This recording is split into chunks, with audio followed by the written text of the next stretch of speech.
Judas hiri debekatura sartu da. Judas Arrieta lehenengoa enperadore bihurtzeko. Hori da sortea, hau dena berea da beraz. Hau da nire Jauregiko atari nagusia. Onera heltzerakoan sorte ona ematen du atariko bolatxo hauek ikutzea.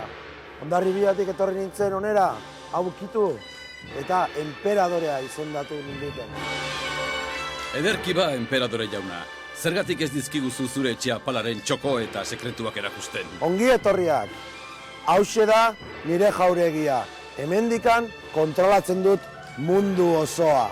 Eta hemen, seguridadekoak, janariak prestatzen dituztena, tikeak saltzen dituztena, nire 52 emazteak, eta nola ez ba, nire herrikideak. Barkatu, 52 emazte esan aldu? Txekatu fan, zaitza? No, txekatu fan, bote ja. Ba, galete eta nire etxea maite duten, eta nire jauregiak eta esatute baietz. Pentsatzen zuten, hemengo nagusia txinatarra izango zala, baina bueno. Horixe nagusia txinatarra zela. Duela 200 urte eraiki zuten bertakoek hiri debekatua, eta 800 jauregi eta eraikinez hornitu zuten. Garai batean enperadorea baino ez ziteken hiri debekatuan sartu. Baina gaur egun enperadore berri honekin gauzak aldatu direla ematen du. Ikusten duzuen bezala, hiri debekatuan dauden ateak jauregi eta jauregi tartian oso handi eta ikusgarriak dira.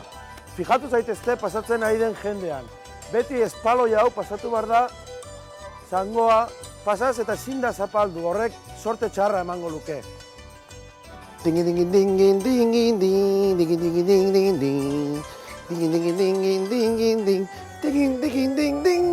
Enperadore berriak bufoi lanak ere egiten ditu ikaragarria.